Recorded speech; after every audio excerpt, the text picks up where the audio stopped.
Hi, how are you? I'm Anthony from Cypher House, and today I'm back with another installment of Maze-tober. I'm visiting a different corn maze every weekend in October, and I'm looking at the different design philosophies that went into making each maze to learn something about puzzle design. Today we're checking out the World Cow Corn Maze at Oregon Dairy. Today we're doing the Oregon Dairy Corn Maze in Lidditz, Pennsylvania. This one's a little bit special to me because I used to work at Oregon Dairy in their supermarket back when I was in high school. I worked at Oregon Dairy Supermarket for 5 years, and I was leaving right around the time when the corn maze was getting started. So I remember doing some of their early corn mazes and finding them to be somewhat short and simple. But over the years, Oregon Dairy has been improving on their maze designs to make them larger, more elaborate, and more interesting in general. So I was excited to see what this year's corn maze had in store for me. Oregon Dairy has a 13-acre corn maze, and according to their website, that's one of the largest in Pennsylvania. The cost of admissions into Oregon Dairy's corn maze is $12 a person, but there are discounts for individuals who are 65 years or older, and also for large groups who all book their tickets at the same time. The day that I was filming this video was one of the coldest and windiest days of the year so far, so some of the early footage that I captured sounded a little bit like this. Here we are at the Oregon Dairy corn maze. There's a lot of corn on the left and lots of cars in the parking lot. But fortunately, the wind wasn't a problem for long, and I'll talk about why a little bit later in the video. There was also one other big difference between filming this video and filming the other videos in the series. Liz is traveling today, so I'm going to be doing this corn maze with my parents. So my parents and I set out to find the corn maze. In addition to the corn maze, there are a number of other fun activities here at Oregon Dairy.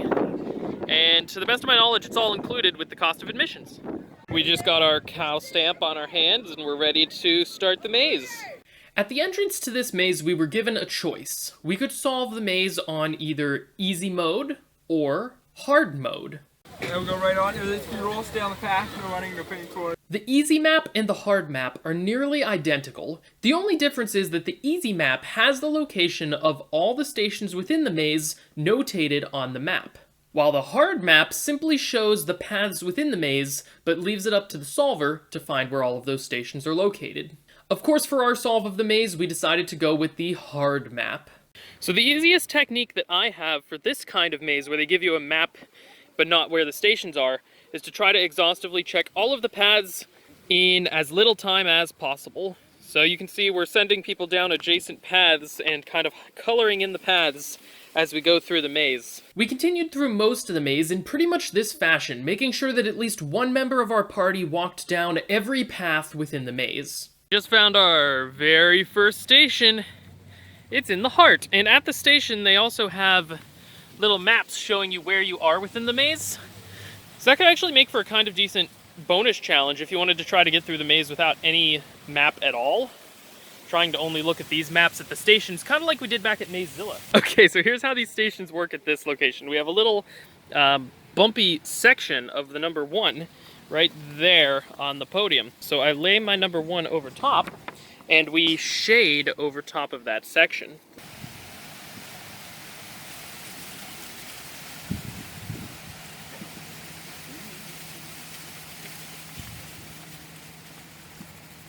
So I was a little bit off, but it makes the number 1 when you shade over top of it. This is a good time to point out how many different kinds of stations there are within these corn mazes. Mazezilla had hole punch stations, Cypher's had QR code trivia stations, Unangst had stations with some keywords written on them, and now Oregon Dairy has these indented shading post stations. I just think it's interesting how we could broadly describe these corn mazes as mazes that you go into to find collectible stations, yet if you get down into the details of it, each one is really unique and different in its own way.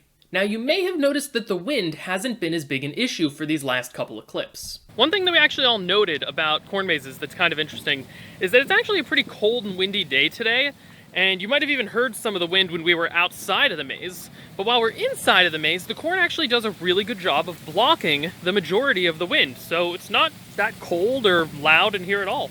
Now, even though we were using a map to get through the bulk of this maze, that doesn't mean that we didn't have the occasional struggle.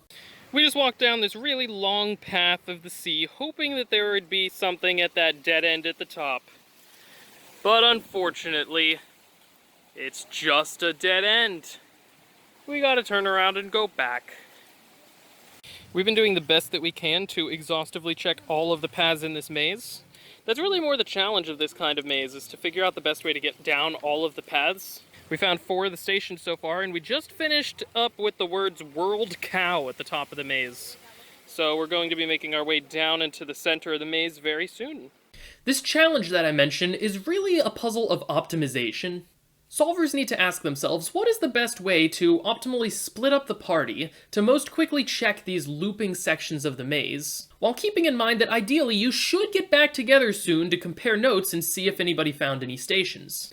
Another thing to think about is if one group of the party did find a station, what is the optimal way to get everybody else back to that station so that they can also complete their map?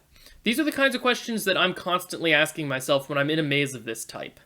One thing that's kind of cool about all these countries that they've drawn into the maze is that the paths are probably curvier than like any of the other paths that we've seen at other corn mazes. They're just like so windy and just kind of keep looping back and forth because they make the outer perimeter of the countries. And with that, we've successfully conquered the world. Yay! Now we just have to get down to the "we're all spots on the same cow" set of words. It's a bit of a different feeling, this corn maze, than other corn mazes that we've been in, mostly because there's not really a chance of us getting lost because we have the map the entire time.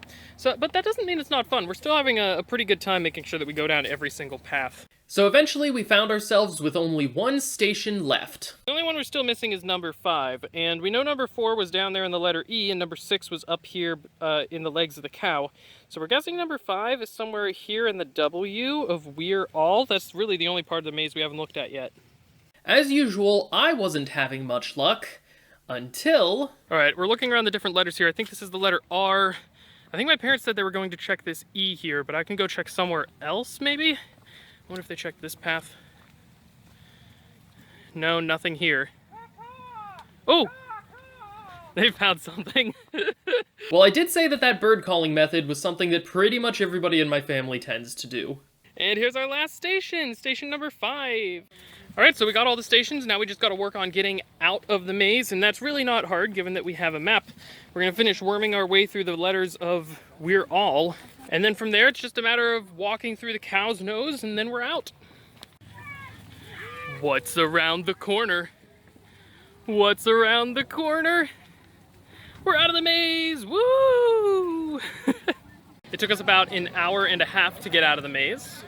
So with the maze conquered, we decided to have a little bit of fun on our way out of Oregon Dairy.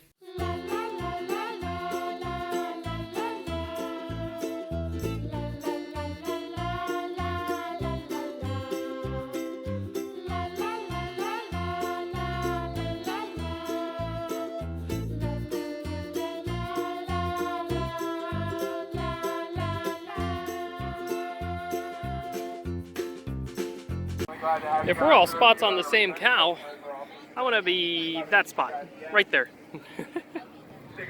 Look at you. Then, even though she wasn't there in person, I felt like I should ask Liz what her favorite part of the Oregon Dairy corn maze had been. So Liz, what's your favorite part of Oregon Dairy's corn maze? I think it would have to be the chocolate chip cookies with the peanut butter chunks. Alright, that wraps up our experience at the Oregon Dairy corn maze. I'm gonna throw it back over to Worse Anthony. Back to you, Worse Anthony. Thanks, wait, did you say Worse Anthony? How dare you? That is so rude. So let's talk a little bit about the design of this year's corn maze at Oregon Dairy. Oregon Dairy chose to implement a safety feature that was also actually implemented at Mazezilla earlier in this series. As you can see from this map, there's a thick outer border going around the entire outside of the maze. It's unbroken, and it goes all the way from the entrance to the exit of the maze.